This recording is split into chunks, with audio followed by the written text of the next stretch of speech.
विहाड़ी के नवाई इलाका रत्ता टिब्बा में लाखों रुपए मालियत से बनाया गया वाटर फिल्ट्रेशन प्लांट कई साल गुजरने के बाद भी फाल न हो सका। इस बारे में बता रहे हैं विहाड़ी से हमारे नुमाइंदे साजिद चौधरी। जी साजिद चौधरी, आगाह कीजिएगा। बिहाड़ी के नवाई इलाका रत्ता टिब्बा में लाखों रुपए मालियत से बनाया गया फिल्ट्रेशन प्लांट अरसा 3 साल गुजरने के बावजूद भी फ़ाल ना हो सका। इसे हम इंतज़ामिया की कोताही कहें या लापरवाही के अरसा 3 साल से लाखों रुपए लगाने के बावजूद भी यहाँ के मकीन जो हैं वो आलूदा पानी पीने पर मजबूर हैं। हमारे साथ मौजूद हैं यहाँ के एक वासी, उनसे जानते हैं कि वो इस बारे में क्या कहते हैं।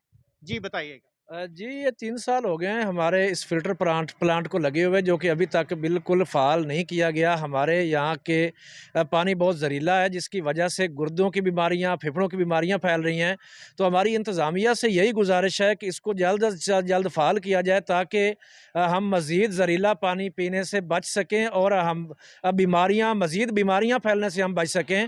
जब जी, शहरी का यही कहना है कि इसको जल्द अज़ जल्द फ़ाल किया जाए, इंतज़ामिया इस पर ख़ुसूसी तवज्जो दे और इसको जल्द अज़ जल्द फ़ाल किया जाए ताकि यहाँ के लोग जो हैं मुख्तलिफ़ किस्म की बीमारियों से बच सकें।